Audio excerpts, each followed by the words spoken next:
तो नमस्कार, आप सभी का बालाजी परिवार में हार्दिक स्वागत, अभिनंदन। आज हम हमारा एनिमल हस्बेंड्री का इम्पोर्टेंट टॉपिक पढ़ने वाले हैं, एक भैंस की नस्लें। तो भैंस का जैसा कि आप सब जानते हैं, भैंस का हमारे इंडिया लेवल में बहुत महत्व है। जो सर्वाधिक विश्व में जितनी भैंसें पाई जाती है उनमें से सर्वाधिक भैंसें हमारे इंडिया में पाई जाती है ना। सर्वाधिक भैंसें इंडिया में पाई जाती है। कितनी पाई जाती है?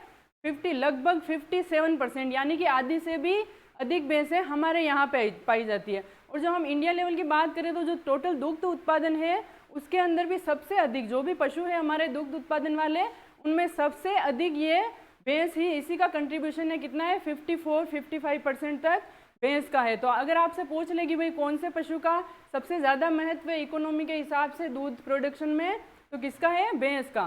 तो अपन बात करते हैं भैंस की नस्लों की। पहले हम इसका कुछ जनरल देख लेते हैं कि भैंस का क्या नाम होता है, इसकी फैमिली कौन सी होती है। तो भैंस का नाम जैसा कि आप सब जानते हैं क्या होता है? बुबेलस बुबेलिस। बुबेलस बुबेलिस इसका वैज्ञानिक नाम होता है। उसके बाद हम बात करते हैं फैमिली की। इसकी फैमिली जैसा कि हमने पहले भी पढ़ा था, गाय भैंस भेड़ बकरी की क्या होती है फैमिली?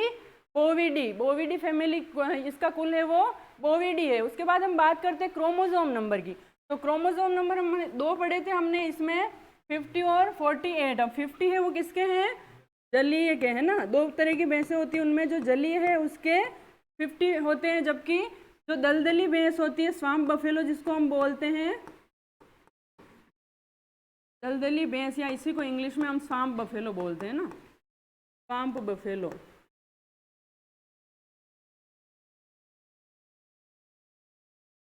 Swamp buffalo. एक होती है ये जलीय भैंस है, ये वाटर बफेलो।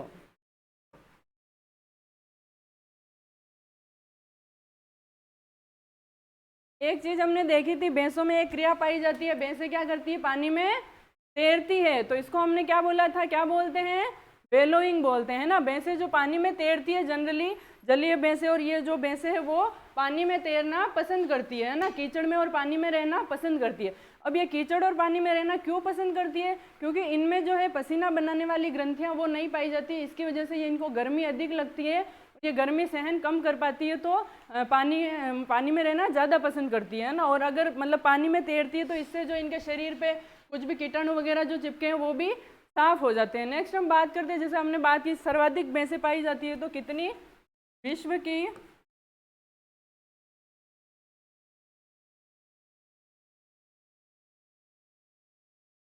की लगभग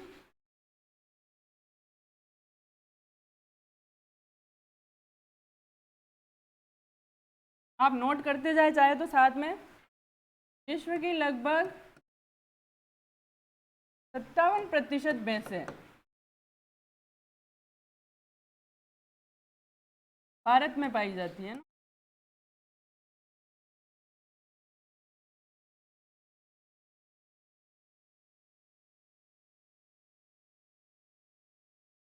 विश्व की लगभग 57% भैंस भैंस भारत में पाई जाती है। उसके बाद अगर दूध उत्पादन में देखें तो कुल दूध उत्पादन का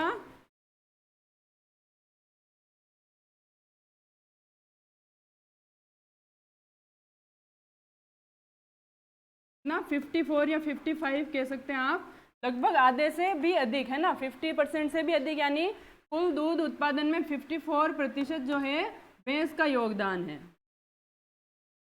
भारत में। कुल दूध उत्पादन के अंदर 54% किसका है? भैंस का। तो ये क्वेश्चन पूछा हुआ भी है, इंपॉर्टेंट क्वेश्चन भी है। आप ध्यान रखें कि सबसे ज़्यादा जो है कौन सा पशु है। ऐसे नहीं कि आप यूँ सोच लें भाई गाय ज़्यादा दूध निकलवा रही है, तो नहीं। जो इकोनॉमी में जो मेन इंपॉर्टेंस है वो किसकी है? भैंस की है, क्योंकि इसके हमारे यहाँ पे बहुत अच्छी अच्छी नस्लें हैं भैंसों की। तो भैंस बहुत अधिक कंट्रीब्यूशन करती है हमारी इकोनॉमी के अंदर, है ना। ये याद रखना आपको इम्पोर्टेंट है। नेक्स्ट हम बात करते हैं, एक चीज़ आपने देखी थी, गाय के दूध में कैरोटीन अधिक पाया जा रहा था, है ना। उसका दूध पीला है, पीलेपन का कारण था उसका कैरोटीन का अधिक पाया जाना। तो अब इसमें क्या होगा? इसका कारण है दूध वाइट होता है, भैंस का जो दूध है वो सफेद कलर, और वो किसके कारण होता है? केसिन के कारण, है ना। इंपॉर्टेंट चीजें याद रखें, भैंस के दूध का सफेद कलर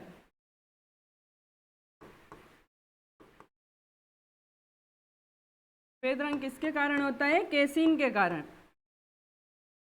गाय का तो आपने पढ़ लिया था, किसके? केरोटीन के कारण, है ना। दोनों याद रखने आपको।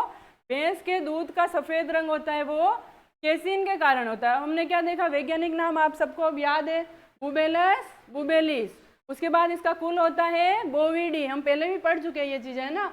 उसके बाद अगर क्रोमोसोम नंबर की बात करें तो ये थे 50 और 48, है ना। 50 और 48 इसके क्रोमोसोम नंबर है। जो कि आपको जलीय का पूछे तो 50 है और दलदली का पूछे तो 48 है। उसके बाद हम नेक्स्ट बात करते हैं कि ये हमने जो बात की थी, क्या विश्व में, भारत में विश्व की सर्वाधिक भैंसें पाई जाती है। जो हमने परसेंट लिख लिया था, कितने परसेंट थी? 57%, है ना। भारत में विश्व की सर्वाधिक भैंस पाई जाती है। इसके बाद हमने बात की थी कि जो भैंस है वो तापमान भी कम सहन कर पाती है। और एक चीज़ होती है भैंसों में कि जो भैंस है वो, जो अपने मध्यकाल पढ़ा था, है ना, हीट का, तो भैंसें होती है वो हीट कम प्रदर्शित करती है। यानी मतलब हीट के जो लक्षण है, हमने लक्षण देखे थे हीट के, है ना, तो वो सारे लक्षण गाय वगैरह में तो बहुत दिखाई देते हैं, लेकिन भैंस में बिल्कुल न के बराबर दिखाई देते हैं। इसीलिए इसमें क्या होता है, इसको क्या बोलते हैं? Silent heat. यानी हीट का पता नहीं चल पाता, बहुत कम पता चलता है। यानी कि अगर नॉर्मली अगर पता, जैसे कि वो पशु किसी और पशु को सूंघ रहा है, या फिर बिल्कुल हल्का जो उसकी योनि से जो चिपचिपा निकलता है, बिल्कुल हल्का, मतलब न के बराबर पता बहुत कम चल पाता है। इसीलिए इसको क्या बोलते हैं? साइलेंट हीट वाली, है ना, भैंस होती है। अगर आपसे पूछ ले साइलेंट हीट किस में पाई जाती है, तो आप क्या बताएंगे? साइलेंट हीट भैंस में पाई जाती है, नोट कर लें आप। उसके बाद है भैंस पानी में तैरना पसंद करती है। हमने देखा था भैंस क्या है? पानी में तैरना पसंद करती है, जिसे नाम क्या दे रखा है? वेलोइंग। जिसको क्या बोलते हैं अपन? इस क्रिया को वेलोइंग बोलते हैं, ना। याद रखना है इसको, वेलोइंग और बेलोइंग का ध्यान रखना है, ना। वेलोइंग तो हमने पढ़ा है कि वाटर में जो बफेलो तैरती है उसको, है ना, वह से वाटर और वह से वेलोइंग। तो वेलोइंग करती है बफेलो, है ना। बफेलो का जो पानी में तैरना या फिर वो है लौटना, वो क्या कहलाता है? वेलोइंग कहलाता है। कीचड़ या पानी में, यह है वेलोइंग। और बेलोइंग हमने बात की थी, क्या होता है? बेलोइंग तो इनका आवाज करना होता है ना, आवाज करने की क्रिया होती है बेलोइंग। और बेलोइंग क्या होती है? भैंस के तैरने की क्रिया। याद रखें, दोनों में कंफ्यूज नहीं होना है। ये हमने पढ़ा था कि ये कीचड़ और पानी में रहना पसंद करती है। उसके बाद हम बात करते हैं कि जो भैंस है वो सीजनल ब्रीडर होती है, ना। जो सीजनल ब्रीडिंग होती है, इसमें मतलब सीजन के हिसाब से ब्रीडिंग होती है। अगर हम बात करते हैं तो ब्रीडिंग सीजन, स्पेशली जो भैंस में ब्रीडिंग का टाइम पाया जाता है वो है आपके अक्टूबर से फेब। मतलब स्पेशली ये इसी टाइम में ज़्यादा ब्रीडिंग होती है। इनका ब्रीडिंग सीजन होता है अक्टूबर से फेब, और अक्टूबर से फेब में ब्रीडिंग होती है। और लगभग मतलब मान ले आप, ज़्यादातर भैंसों का जो काविंग टाइम होता है वो कौन सा होता है? जून से दिसंबर। ये इसका मतलब सीजनल ब्रीडिंग का है। इनकी जो ब्रीडिंग होती है वो होती है अक्टूबर से फेब के अंदर। मोस्ट ऑफ भैंसों की जो ब्रीडिंग है वो है अक्टूबर से फेब के अंदर होती है। उसके बाद हम बात करते हैं 80% भैंसों में काविंग, मतलब लगभग आप मान सकते हैं कि 80, मतलब बहुत ज़्यादातर भैंसों में जून से दिसंबर में ही काविंग होती है ना। ये क्यों होता है? ब्रीडिंग, क्योंकि इनकी सीजनल होती है। उसके बाद हम बात करते हैं कि भैंसें कितने प्रकार की होती है, वो हम बात कर चुके हैं पीछे। भैंसें 2 प्रकार की होती है, एक दलदली होती है और एक जलीय भैंस होती है ना। दलदली की बात करें तो इसका नाम लिखे आप बुबेलिस, बुबेलस,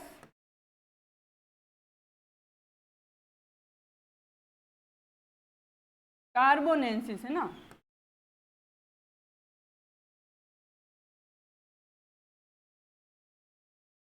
तो दलदली भैंस होती है, ये इधर जैसे फिलिम्स वगैरह इधर इंडोनेशिया इधर पाई जाती है ना। अपने भारत में तो जलीय भैंसें पाई जाती है। अपने भारत में पाई जाने वाली भैंसें कौन सी है?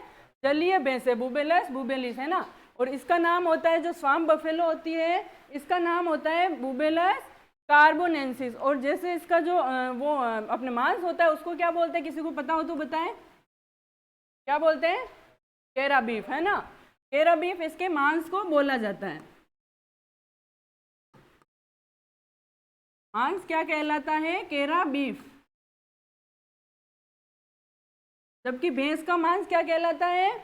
बफन, है ना। लेकिन इसका जो ये भैंस है दलदली वाली, जिसको हम बोलते हैं स्वाम बफेलो, इसका जो आपको अगर पूछ ले कि भाई इसका कौन सा मांस को क्या कहते हैं, तो आप क्या बताएंगे? इसके मांस को केरा बीफ कहते हैं। उसके बाद हम बात करते हैं वाटर बफेलो की, है ना। वाटर बफेलो क्या होती है? जनरली नाम से आपको पता है कि ये पानी में तैरना पसंद करती है और भारत में इस पे ये यही पाई जाती है ना, भारत में जलीय भैंस पाई जाती है।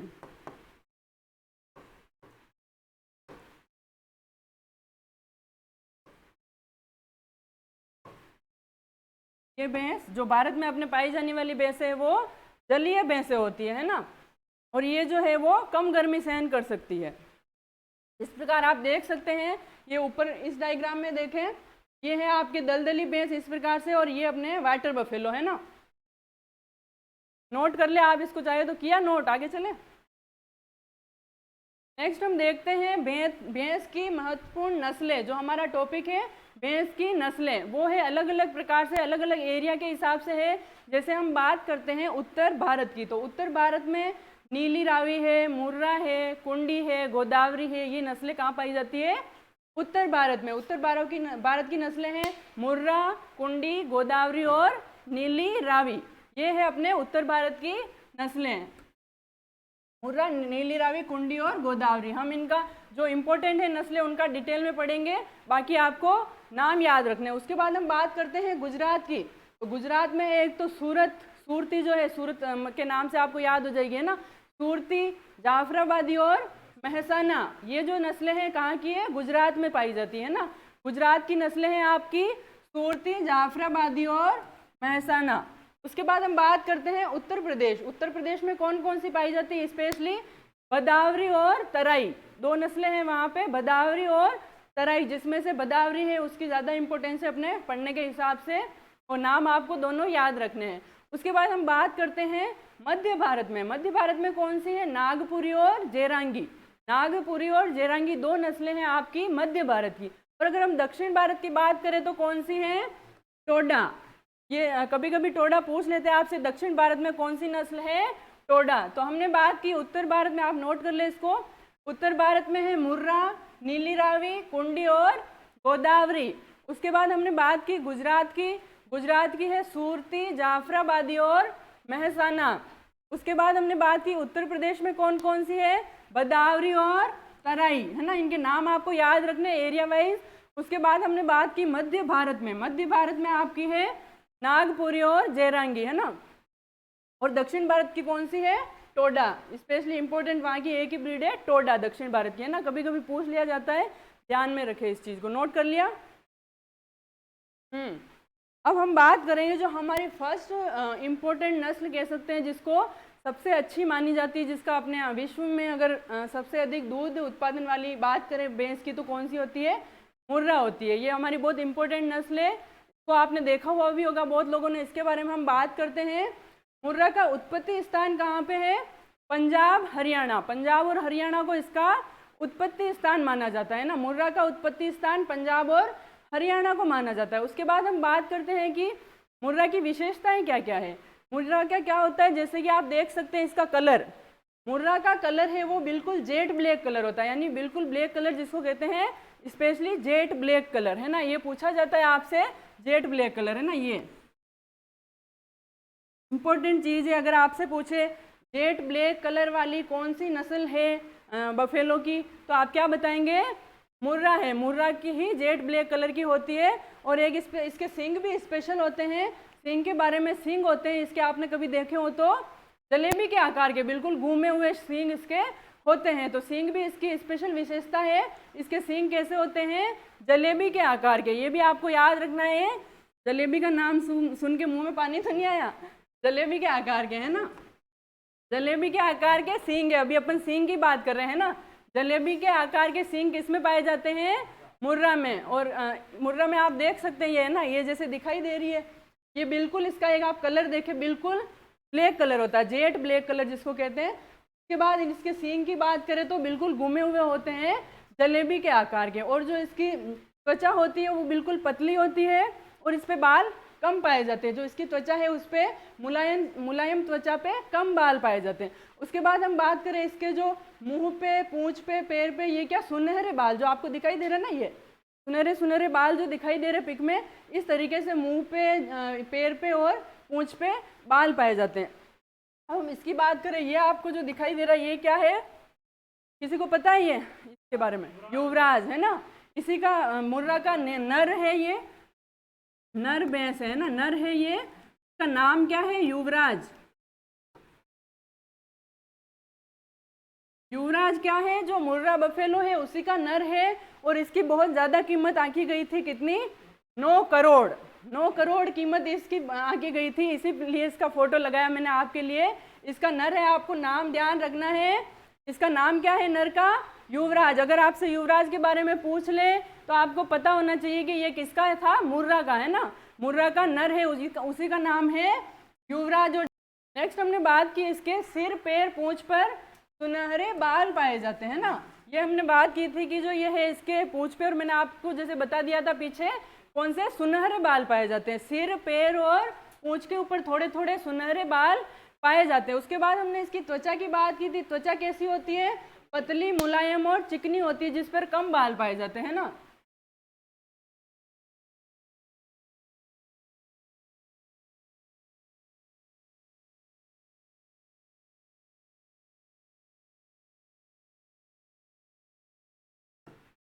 त्वचा होती है वो पतली होती है, मुलायम, चिकनी होती है, और उस पे बाल जो है कम पाए जाते हैं, जैसा कि आपको ये दिख रही है भैंस है ना, इसको देख के भी आपको लग रहा होगा।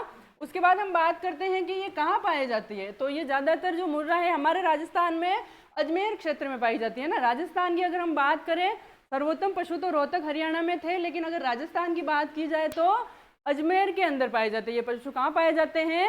अजमेर क्षेत्र में। आप नोट करते जाए साथ में।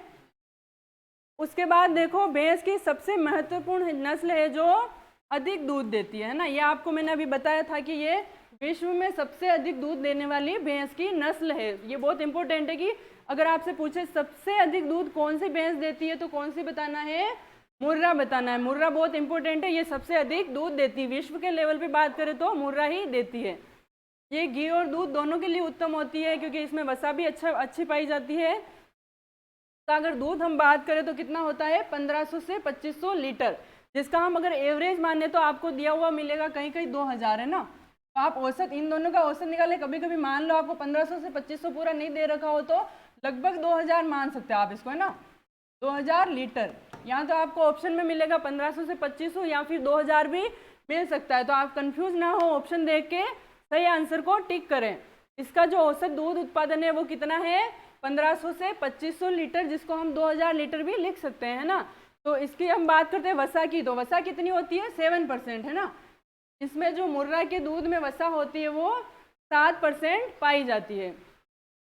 अब हम बात करते हैं बदावरी की। नेक्स्ट हमारी नस्ल है बदावरी। तो बदावरी का कहाँ है उत्पत्ति स्थान? है बदावर, आगरा, उत्तर प्रदेश, है ना। जो बदावर जगह है वहाँ पे, वो आगरा उत्तर प्रदेश के अंदर, वो है इसका उत्पत्ति स्थान। बदावरी का उत्पत्ति स्थान है आगरा, उत्तर प्रदेश। और इसका अगर हम रंग की बात करते हैं तो आप सब लोगों में से कुछ लोग जानते भी होंगे कौन सा कलर होता है इसका? हाँ, तांबे जैसा इसका कलर होता है। जो आप देख सकते हैं इसका कलर चेंज है ना, जैसे हमने पीछे देखी थी बिल्कुल जेट ब्लैक कलर था उसका, लेकिन इसका कलर आपके चेंज है, ये तांबे जैसा कलर आपको दिखाई दे रहा है। अब एक इसकी इंपॉर्टेंट विशेषता है, इसमें वसा कितनी पाई जाती है? 13-14%, 13 से 14% इसमें वसा पाई जाती है ना। इसमें वसा कितनी है? 13 से 14%। हमने बात की इसके रंग की, इंपॉर्टेंट चीजें जो है उनमें स्टार लगा दे। शरीर का इसका रंग होता है तांबे जैसा। अगर स्पेशली आपको रंग को लेकर क्वेश्चन पूछा जाए, तांबे जैसा कलर बदावरी का ही होता है। ये आपको ध्यान में रखना है कि इसका कलर कौन सा होता है? तांबे जैसा कलर। के बाद इसके सींग की बात करें तो नॉर्मल है, छोटे और थोड़े मुड़े हुए सींग होते हैं ना। सींगों को लेकर स्पेशली आपसे पूछते हैं, उस पर पूछा जाता है। जो आपने मुर्रा है ना, जैसे जलेबी आकार के उसके हो गए, नेक्स्ट एक आपके आएगी सिकल आकार के, उन पे पूछे जाएंगे। बाकी जो है ये नॉर्मल है, इसके हैं कौन से? छोटे। वह आपको बस ध्यान में रखना है, सींग छोटे होते हैं और थोड़े मुड़े हुए होते हैं।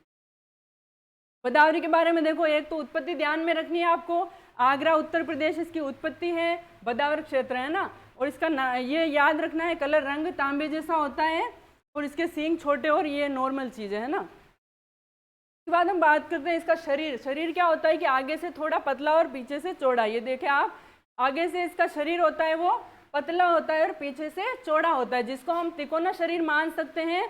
तिकोना शरीर मतलब कि आप इसका आकार मान सकते हैं वी आकार। वी आकार या तिकोना शरीर किसका होता है? बदावरी का ही होता है, क्योंकि ये आगे से थोड़ी पतली होती है, पीछे से चौड़ी होती है। चौड़ा तिकोना या वी आकार का इसका शरीर होता है। नेक्स्ट हम बात करते हैं अधिक गर्मी सहन करने की शक्ति पाई जाती है। इसमें क्या होता है, अधिक गर्मी सहन करने की शक्ति पाई जाती है। जो हमारी ये बदावरी है इसमें अधिक गर्मी को सहन करने की शक्ति भी पाई जाती है। नेक्स्ट हमने बात की थी इसकी वसा परसेंट। ये इंपॉर्टेंट क्वेश्चन है, आप लोगों को पूछा जाता है एग्जाम में स्पेशली कि वसा, क्योंकि इसमें सबसे ज़्यादा, बाकी नॉर्मली आपकी 7 और ऐसी पाई जाएगी, लेकिन जो बदावरी है उसमें बहुत ज़्यादा वसा यानी 13% पाई जाती है, जो कि सबसे अधिक वसा है। कभी कभी आपको 14 भी लिखा हुआ मिल सकता है, 13 या 14 है ना, 13 से 14 इसमें वसा है, और एग्जैक्ट आप 13 लिख सकते हैं, और अगर 14 भी आ जाए ऑप्शन में तो सही है आपका, है ना। 13% इसमें वसा पाई जाती है। उसके बाद हम बात करते हैं इसके दूध की। तो दूध कितना है, 1100 से 1200 लीटर प्रति ब्यात। इसका जो दूध उत्पादन है वो है 1100 से 1200 लीटर प्रति ब्यात। आ गई बदावरी समझ में, ये चीज़ें हमने देख ली। उसके बाद इसमें एक इसका शरीर का थोड़ा ध्यान रखना है आपको। शरीर थोड़ा चौड़ा होता है, पीछे से आगे से पतला होता है, थोड़ा तिकोना। अगर यही विशेषता देके आपको पूछ लिया जाए कि किसका होता है तो ये आपको बदावरी याद रखना है ना। और उसके बाद वसा तो आपको याद रखनी है, वसा तो बिल्कुल भूलने वाली बात ही नहीं है। इसको आपको ध्यान में रखना है पूरा कि वसा जो है इसमें बहुत अधिक पाई जाती है, 13 से 14%। और घी बनाने के लिए अगर सर्वोत्तम नस्ल पूछ ले तो कौन सी होगी, बदावरी होगी, क्योंकि वसा ही तो है घी। तो वसा इसमें 13% है, तो घी बनाने के लिए सर्वोत्तम नस्ल कौन सी होगी, आपकी बदावरी होगी। के बाद हम बात करते हैं जाफराबादी। इसको आपको देख के ही लग रहा होगा इसकी क्या विशेषता हो सकती है। ये मिनी एलिफेंट आपको दिख रही है ना, मिनी एलिफेंट, पूरा यूं लग नहीं रहा कि ये भैंस है, पूरी मिनी एलिफेंट है। इसका क्या होता है, शरीर बहुत बड़ा होता है और बिल्कुल ढीला डाला होता है। जो इसका गल कंबल है वो भी बहुत ज़्यादा विकसित होता है। इसमें ये जो है इसका गल कंबल आप देख सकते हैं, तो हो सकता है गल कंबल का भी पूछ ले, तो इसमें बहुत विकसित होने के कारण इसमें ये विशेषता है कि गल कंबल पाया जाता है ना।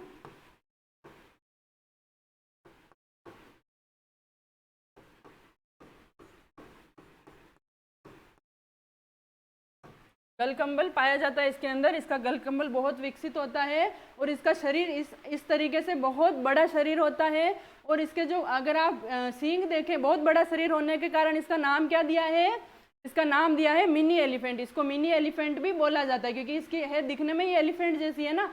और इसकी हम बात करें तो ये सींग आप देख सकते हैं। सींग क्या होते हैं कि इसके बिल्कुल गर्दन के दोनों तरफ यहाँ पे लटके हुए होते हैं बिल्कुल, और लटकने के बाद वो लास्ट जो होता है कोना वो फिर से ऊपर मुड़ जाता है। इस प्रकार के इसके सींग होते हैं। तो इसकी हम अगर उत्पत्ति की बात करें तो कहाँ है, काठियावाड़ गुजरात। जाफराबादी की अगर उत्पत्ति की बात करें तो इसकी उत्पत्ति होती है काठियावाड़ गुजरात में। कहाँ है, काठियावाड़ गुजरात। उत्पत्ति आपको सबकी याद रखनी है ना, उत्पत्ति किसी भी की पूछ सकते हैं।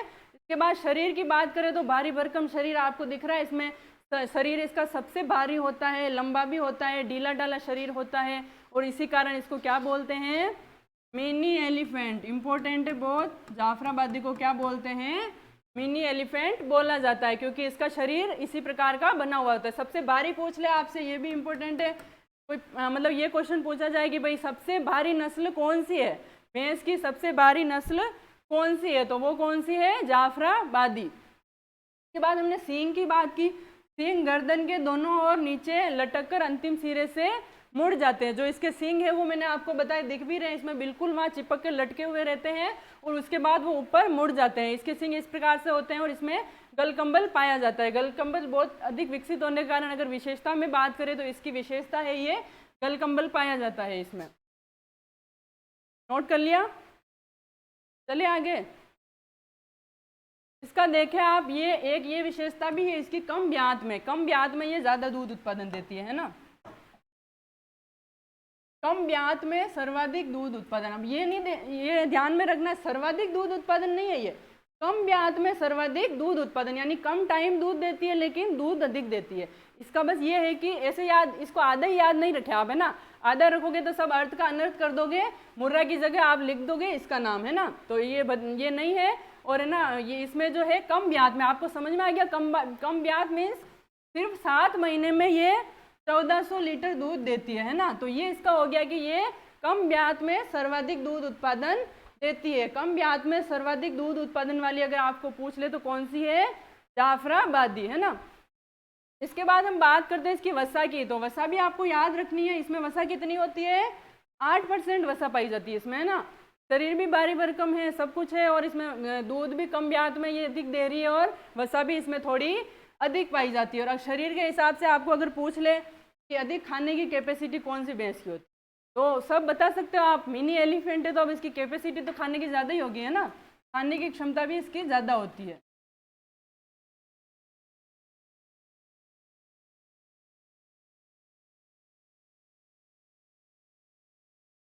नॉर्मल अगर आपको नहीं भी बताया जाए तो जब शरीर में इतनी भारी भरकम है तो ये अधिक ही खाएगी, तो इसको ध्यान रखना आप, खाने की क्षमता भी अधिक पाई जाती है। उसके बाद हम बात करते हैं नीली रावी की। नीली रावी, अब ये नीली रावी नाम क्यों पड़ा इसका? सबसे पहली बात है कि नीली रावी नाम क्यों पड़ा, तो ये पशु है वो सतलज नदी के किनारे अधिक पाए जाते हैं ना। सतलज जो नदी है वहाँ पे अधिक पाए जाते हैं। तो सतलज पानी का रंग नॉर्मली अपन नीला मानते हैं ना, वो जो बहुत सारा पानी होता है तो वो नीला नीला सा दिखाई देता है, तो इसी के कारण इसका नाम रख दिया इन्होंने नीली रावी। इसी की वजह से इसका नाम पड़ा नीली रावी। नेक्स्ट हम बात करते हैं इसकी उत्पत्ति की। इसकी उत्पत्ति है आपके फिरोजपुर पंजाब या मोंटगोमरी पाकिस्तान, दोनों जगह है। इसकी उत्पत्ति फिरोजपुर पंजाब भी मानते हैं और मोंटगोमरी पाकिस्तान को भी माना जाता है। नेक्स्ट हम बात करते हैं, इस नस्ल को हम पंचकल्याणी बोलते हैं। क्या बोलते हैं? इसका उपनाम है एक पंचकल्याणी। अब पंचकल्याणी किसे कहते हैं, किसी को पता है क्यों कहते हैं? मतलब इसको पंचकल्याणी कहने का इसका कारण है, सुनो, है ना। हाँ, 5 जगह सफ़ेद कलर इसके, है ना। ये देखो आप, इसका मुंह दिख रहा है आपको, इसके मुंह पे भी सफ़ेद कलर होता है, यहाँ सिर पे सफ़ेद टीका होता है, ये सफ़ेद होती है, यहाँ से सफ़ेद होती है, इसके पैर भी सफ़ेद होते हैं, इसके पूंछ पे भी सफ़ेद कलर पाया जाता है। मतलब 5 जगह पे इसके सफ़ेद कलर पाया जाता है। तो 5 जगह पाया जाने के कारण इसको क्या मानते हैं? शुभ मानते हैं। मतलब 5 जगह पे इसके कलर पाया जाता है वाइट, इसलिए इसको शुभ माना जाता है और इसको नाम दे दिया पंचकल्याणी। एक इसकी हम आँखों की बात करें तो इसकी आंखें बड़ी बड़ी वॉल जैसी ऐसी वाइट वाइट आंखें होती है। आपको दिख रही है आंखें? इस प्रकार की बड़ी बड़ी आंखें पाई जाती है नीली रावी के अंदर, है ना।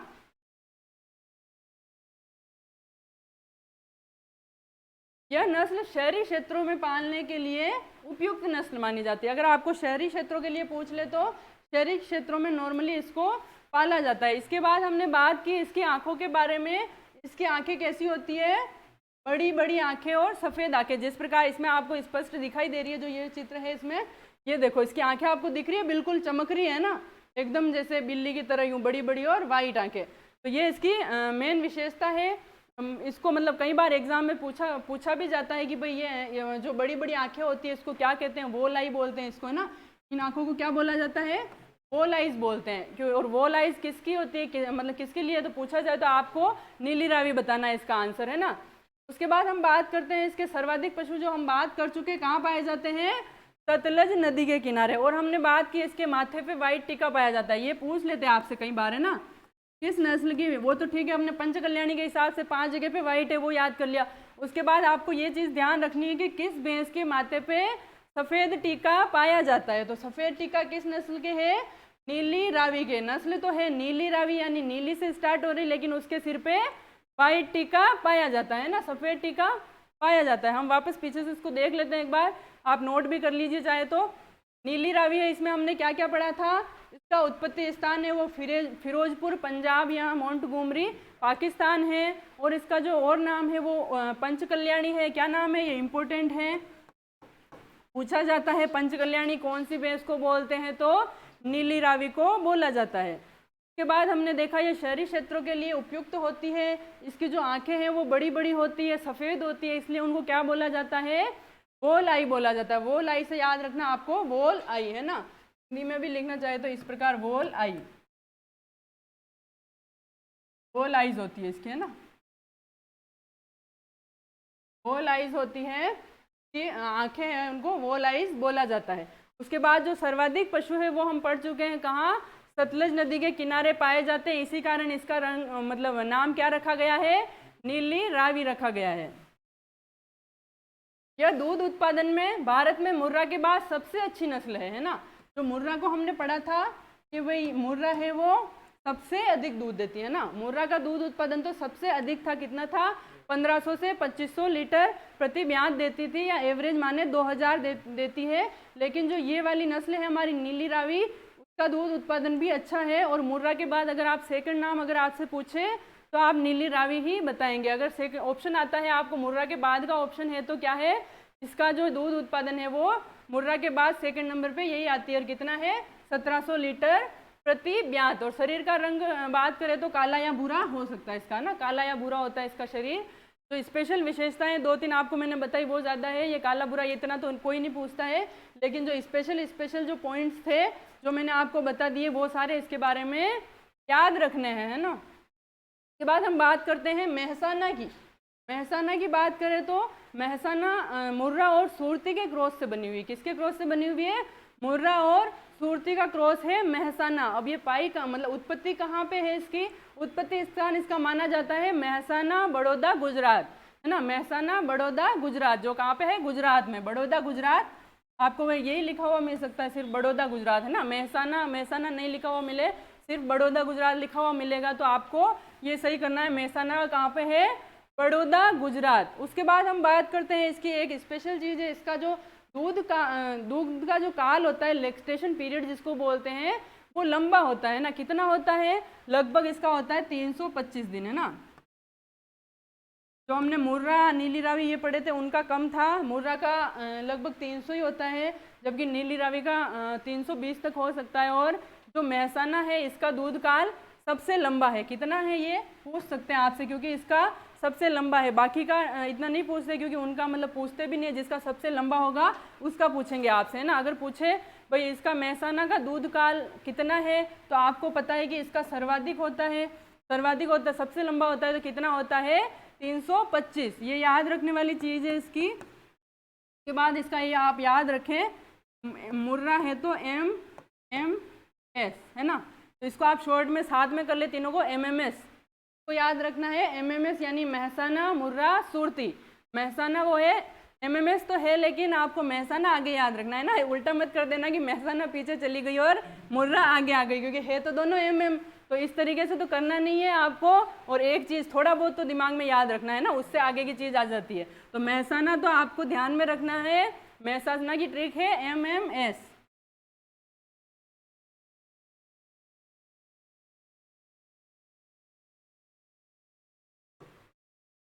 है ना। मेहसाना मुर्रा और सूरती आप ऐसे भी याद रख सकते हैं, इसको बीच में ये लगा दे और इन दोनों के इंटू लगा दे तो आपको ध्यान में रहेगा। मेहसाना किसका है, मुर्रा और सूरती का।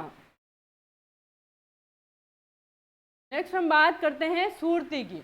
और सूरती आप देख सकते हैं कैसी दिखाई देती है सूरती, है ना। सूरती क्या है कि इसके सूरती में भी एक इसके जो सींग की स्पेशल विशेषता पाई जाती है ना। जो आपसे अगर पूछे कि दराती के आकार के सींग इस भैंस में पाए जाते हैं, या फिर इंग्लिश टर्म में इसकी सिकल शेप्ड, है ना। सिकल शेप्ड किस में पाए जाते हैं तो सूरती में पाए जाते हैं, वो इसकी बहुत इंपॉर्टेंट विशेषता है। अब हम बात करते हैं पहले इसकी उत्पत्ति की। उत्पत्ति इसकी कहाँ पे है, गुजरात में। खेड़ा इसका सूरती है तो गुजरात में ही होगी, है ना। तो कहाँ पे है, खेड़ा बड़ौदा गुजरात, खेड़ा व बड़ौदा गुजरात के अंदर इसकी उत्पत्ति मानी जाती है ना। उत्पत्ति स्थान है इसका, याद रखना है कहाँ है, खेड़ा व बड़ौदा गुजरात। उसके बाद हम बात करते हैं इसकी विशेषताओं की। तो विशेषताएं, सींग छोटे होते हैं और किसके आकार के होते हैं, मोस्ट इम्पोर्टेंट क्वेश्चन पूछा जाता है।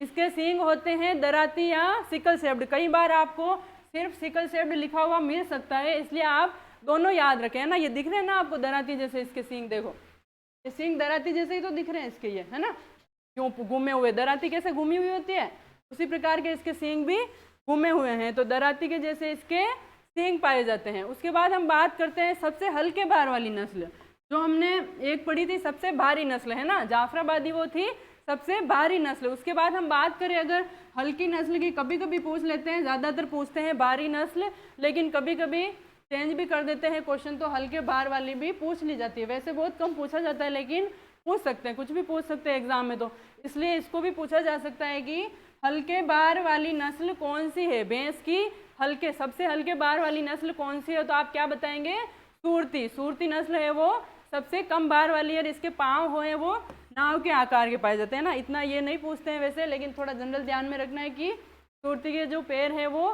नाव के आकार के पाए जाते हैं।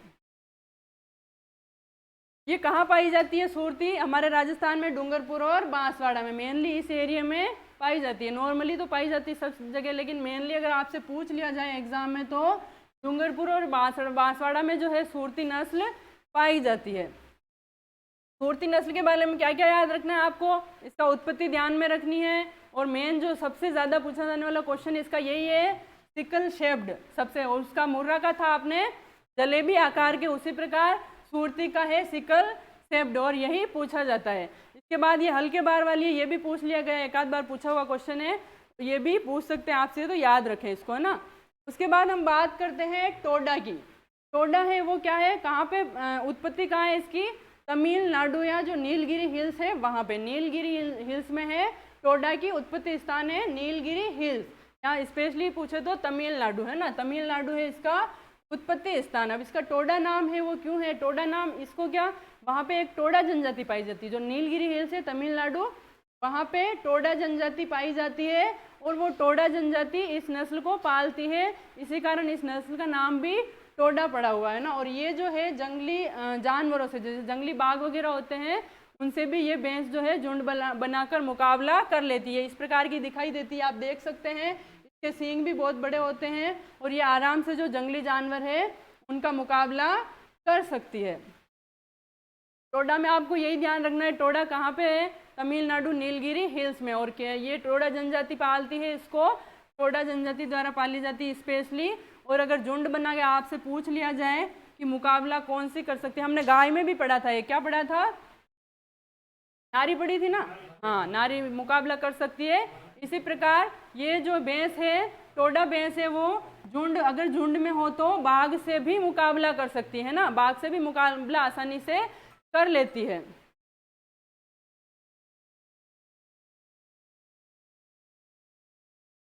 नेक्स्ट नोट करें एक पॉइंट आप, सबसे छोटे आकार की भैंस, सबसे लिखे आप सबसे छोटे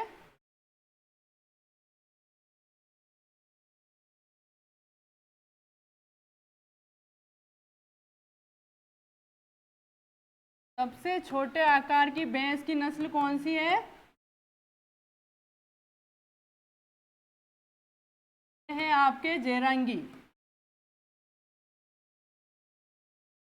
जेरांगी है ना, ये आपको याद रखना है। सबसे छोटे आकार की अगर भैंस की नस्ल आपसे पूछ लिया जाए तो कौन सी बताओगे? जेरांगी। उसके बाद हम बात करें अगर घी बनाने के लिए उत्तम नस्ल, तो आपको मैंने बताई थी कौन सी होती है। घी बनाने के लिए पूछ लेते हैं ना, स्पेशली आपको वसा ना पूछ के ये पूछ ले कि भाई घी बनाने के लिए उत्तम कौन सी है। घी बनाने के लिए सर्वोत्तम नस्ल,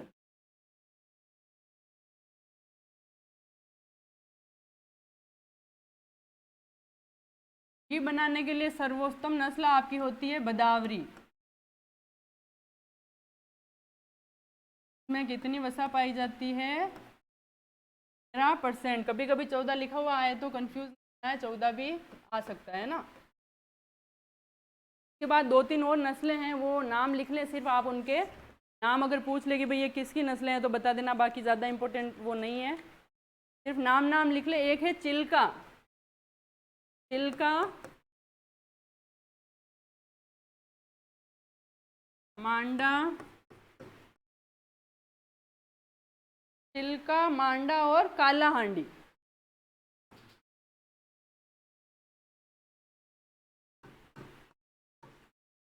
कौन कौन सी है? चिल्का, मांडा, काला हांडी। कभी कभी आपको ये सारी नस्लें देके और पूछ लिया जाए भाई ये किसकी नस्लें हैं, ये मतलब इतना कभी आया हुआ नहीं है ये क्वेश्चन, लेकिन पूछ लिया जाता है कई बार घुमा के, और आपको जो मेन नस्लें हैं उनमें से क्वेश्चन नहीं दिया जाए और सिर्फ ये पूछ लिया जाए चिल्का, मांडा और काला हांडी किसकी किस में है, तो ये अपने ये नहीं कि हमने पढ़ी हुई नहीं है, ये हो नस्लें, सॉरी, किसी नस्ल है तो नस्ल है, ये किसकी नस्लें हैं? भैंस की नस्लें होती है, चिल्का, मांडा और काला हांडी। ये इंपॉर्टेंट, इनको आप कहाँ पे, ये उड़ीसा और आंध्र प्रदेश में पाई जाती है ना, उड़ीसा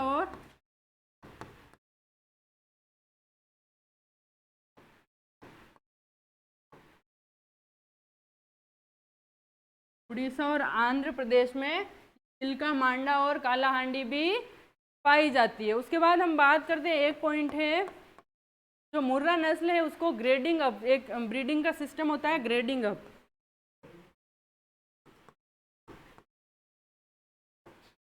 ग्रेडिंग अप जिसमें ब्रीडिंग का सिस्टम है ये एक, जिसमें उत्तम नस्लें बनाई जाती है। तो ये ग्रेडिंग अप के लिए कौन सी नस्ल है, मुर्रा को काम में लेते हैं ना,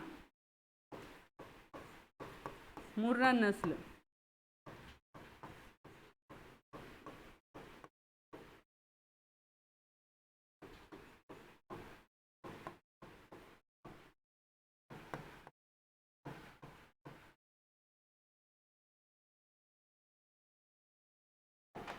ग्रेडिंग अप के लिए जो है मुर्रा नस्ल है। तो ये आपके भैंस से इम्पोर्टेंट जो थे सारे हो चुके हैं। भैंस की नस्लें जो इम्पोर्टेंट पूछते वो हमने पढ़ी है, सब इम्पोर्टेंट नस्लें वही है। नाम तो सब याद रखने हैं आपको, लेकिन जो वो है उसका जो मेन चीज़ याद रखनी है वो इन 6-7 जो हमने बताई है उन्हीं को याद रखना है। बाकी ये स्पेशल जो पॉइंट्स हैं इनको ध्यान में रखें आप।